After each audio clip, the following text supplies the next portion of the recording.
So we're going to do the Introduction to Gel Electrophoresis Lab, and you're going to begin by learning how to use a pipette. So Pam is showing you a micro pipetter, and this one is a range that goes from 20 to 200 microliters.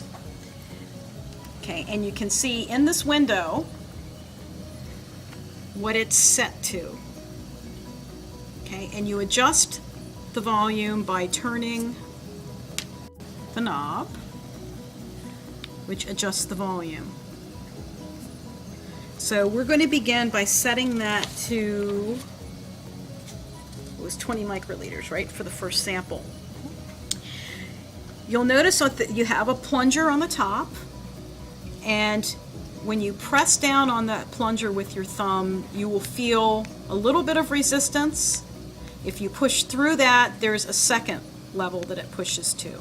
Okay, so when you first pick up the pipetter, before you do anything, just try pushing with your thumb and feeling the two different levels of resistance. The first one's very easy, the second one is a lot harder. What you're going to do before you suck up any liquid is you will push down the plunger to the first stop, not to the second, just the first. What that's doing is pushing air out of the pipetter.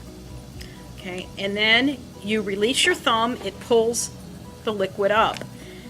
And to expel the liquid, you have to push to the second level.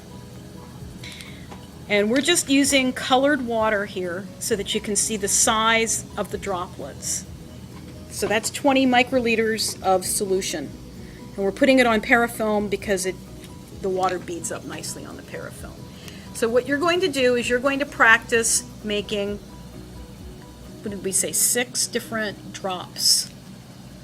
Ooh. This is what happens when you depress it all the way to the dispenser position. So when she pulled it up, she actually probably pulled up twice as much.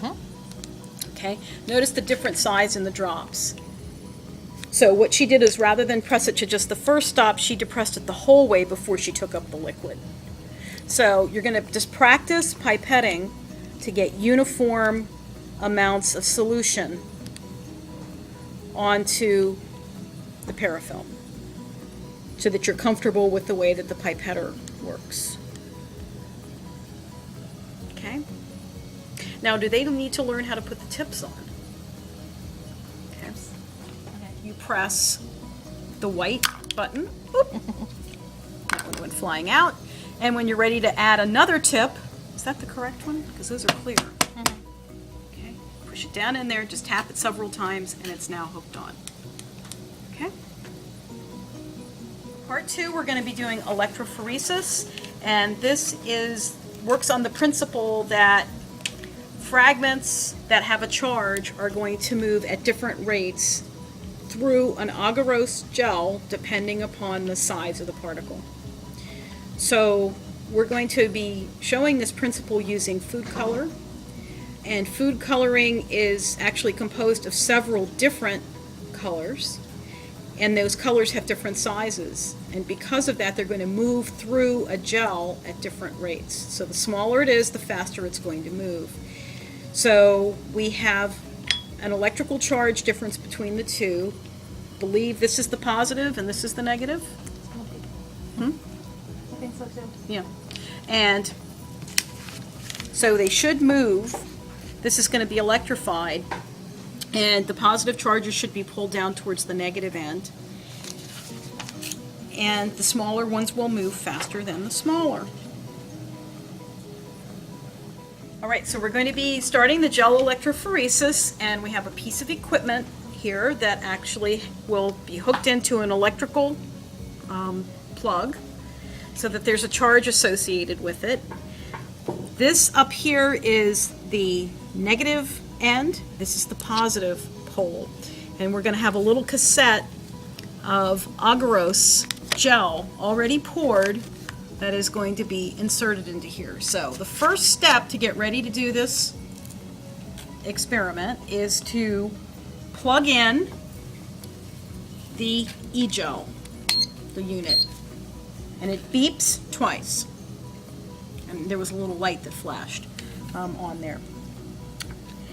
Now the next thing we'll do is open this package and remove the gel.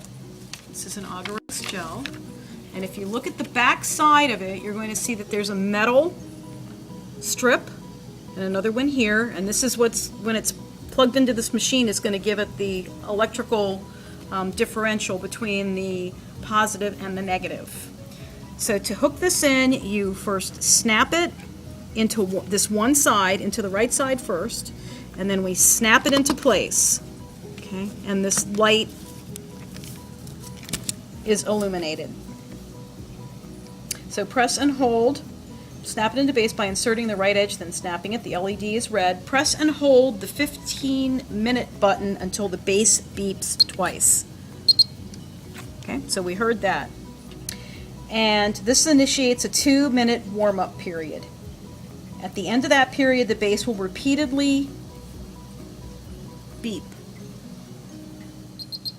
So the 2-minute time period's up, so now we have an alarm going off letting us know it's warmed up, and we cancel that by pushing the little black button.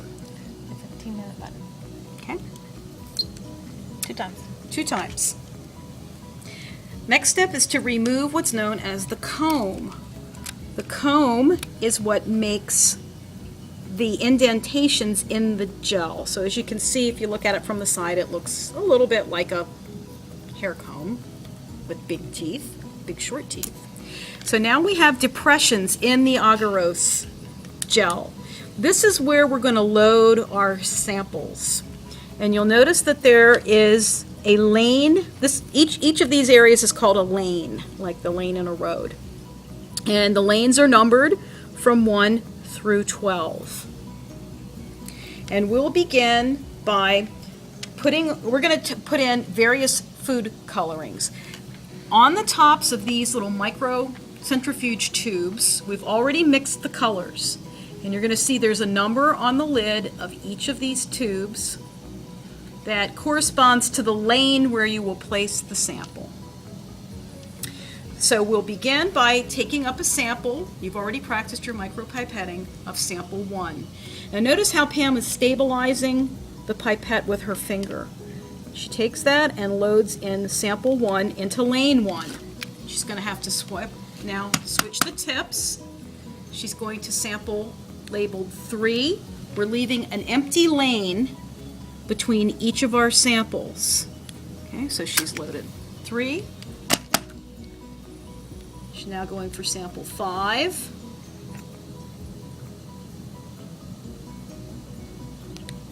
Uh-oh. Okay. Sample 7.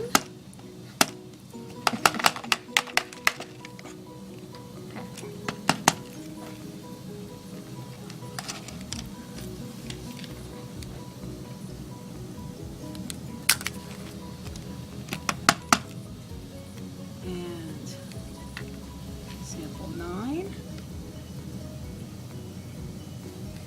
Okay.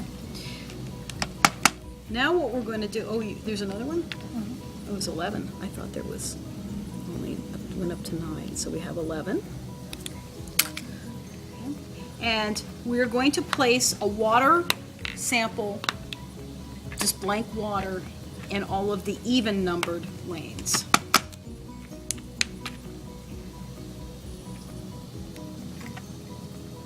So we go to 2, 4, 6, 8, 10, and 12. Okay. So we've filled any of those lanes. So all of these samples now have 20 microliters of liquid in them, and they are either dye or they are water. When all of these are filled, we now press the 15-minute button to start the gel. So what's happened is there's now a charge differential, and the dyes are charged. The food coloring is charged, and it has a slight negative charge. This is positive, so these fragments are going to be pulled down through this gel, and they will migrate at different rates, with the smaller molecules moving faster than the larger ones. So we wait for 15 minutes